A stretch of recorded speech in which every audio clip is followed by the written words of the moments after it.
हर हर महादेव। नमस्कार आप सभी को। मैं हार्दिक आप सभी का स्वागत करता हूँ हमारे इस YouTube चैनल पर जिसका नाम है धर्मोरक्षणा। अनंत काल से सनातन धर्म अपने इतिहास और उसकी विशेषताओं के लिए जग प्रसिद्ध है। हम आपके लिए सनातन धर्म से जुड़े साहित्य, विज्ञान, देवी देवताओं के महात्म्य और अन्य शास्त्र जो हमारे ऋषि मुनियों द्वारा रचित अथवा लिखित है, उन सभी की जानकारी आपके लिए यहाँ प्रस्तुत करेंगे। इस कलयुग में हर एक तक हमारे प्राचीन ग्रंथ, वेद, पुराण, उपनिषद और अन्य साहित्यों के विषय में रोचक जानकारी हम आपके लिए यहाँ प्रस्तुत करेंगे। आशा करते हैं हमें आपका सकारात्मक प्रतिसाद मिलता रहेगा। हर हर महादेव। श्री रुद्र संहिता द्वितीय खंड 23वां अध्याय। शिव द्वारा ज्ञान और मोक्ष का वर्णन। ब्रह्मा जी बोले, हे महर्षि नारद, भगवान शिव और सती के हिमालय से वापस आने के पश्चात वे पुनः पहले की तरह कैलाश पर्वत पर अपना निवास करने लगे। एक दिन देवी सती ने भगवान शिव को भक्तिभाव से नमस्कार किया और कहने लगी, हे देवादिदेव महादेव, कल्याण सागर, आप सभी की रक्षा करते हैं। हे भगवान, मुझ पर भी अपनी कृपा दृष्टि कीजिए। प्रभु, आप परम पुरुष और सबके स्वामी हैं। आप रजोगुण, तमोगुण और सत्व गुणों से दूर है। आपको पति रूप में पाकर मेरा जन्म सफल हो गया। हे करुणा निधान, आपने मुझे हर प्रकार का सुख दिया है तथा मेरी हर इच्छा को पूरा किया है, परंतु अब मेरा मन तत्वों की खोज करता है। मैं उस परम तत्व का ज्ञान प्राप्त करना चाहती हूँ जो सभी को सुख प्रदान करने वाला है, जिसे पाकर जीव संसार के दुखों और मोह माया से मुक्त हो जाता है और उसका उद्धार हो जाता है। प्रभु, मुझ पर कृपा कर आप मेरा ज्ञानवर्धन करें। ब्रह्मा जी बोले, मुने, इस प्रकार आदिशक्ति देवी सती ने जीवों के उद्धार के लिए भगवान शिव से प्रश्न किया। उस प्रश्न को सुनकर महान योगी, सबके स्वामी भगवान शिव प्रसन्नतापूर्वक बोले, हे देवी, हे दक्ष नंदिनी, मैं तुम्हें उस अमृतमय कथा को सुनाता हूँ जिसे सुनकर मनुष्य संसार के बंधनों से मुक्त हो जाता है। यही वह परम तत्व विज्ञान है जिसके उदय होने से मेरा ब्रह्म स्वरूप है। ज्ञान प्राप्त करने पर उस विज्ञानी पुरुष की बुद्धि शुद्ध हो जाती है। उस विज्ञान की माता मेरी भक्ति है। यह भोग और मोक्ष रूप को प्रदान करती है। भक्ति और ज्ञान सदा सुख प्रदान करता है। भक्ति के बिना ज्ञान और ज्ञान के बिना भक्ति की प्राप्ति नहीं होती। हे देवी, मैं सदा अपने भक्तों के अधीन हो।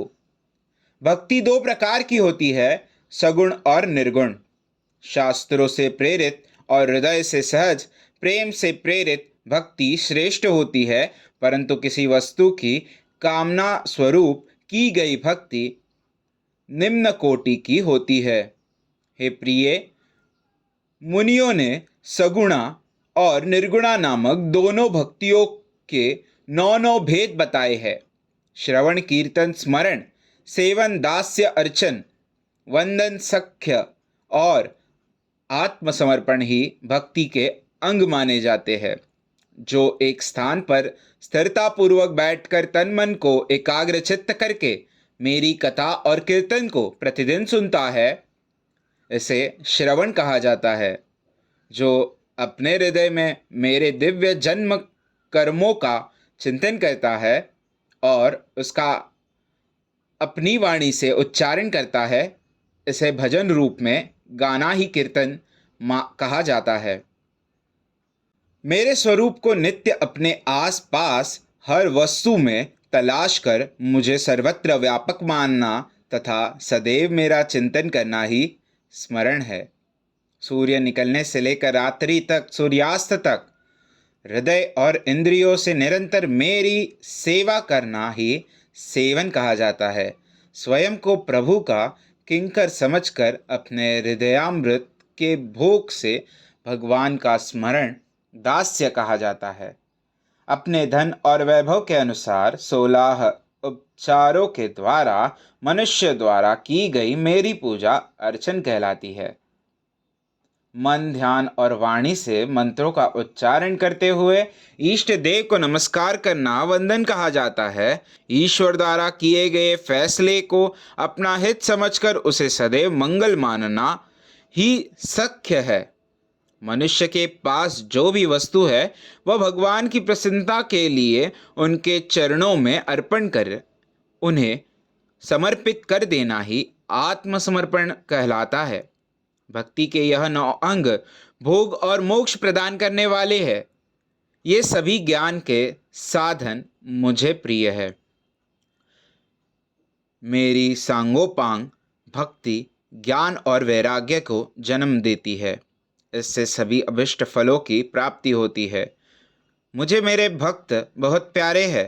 तीनों लोकों और चारों युगों में भक्ति के समान दूसरा कोई भी सुखदायक मार्ग नहीं है। कलयुग में जब ज्ञान और वैराग्य का ह्रास हो जाएगा तब भी भक्ति ही शुभ फल प्रदान करने वाली होगी। मैं सदा ही अपने भक्तों के वश में रहता हूँ।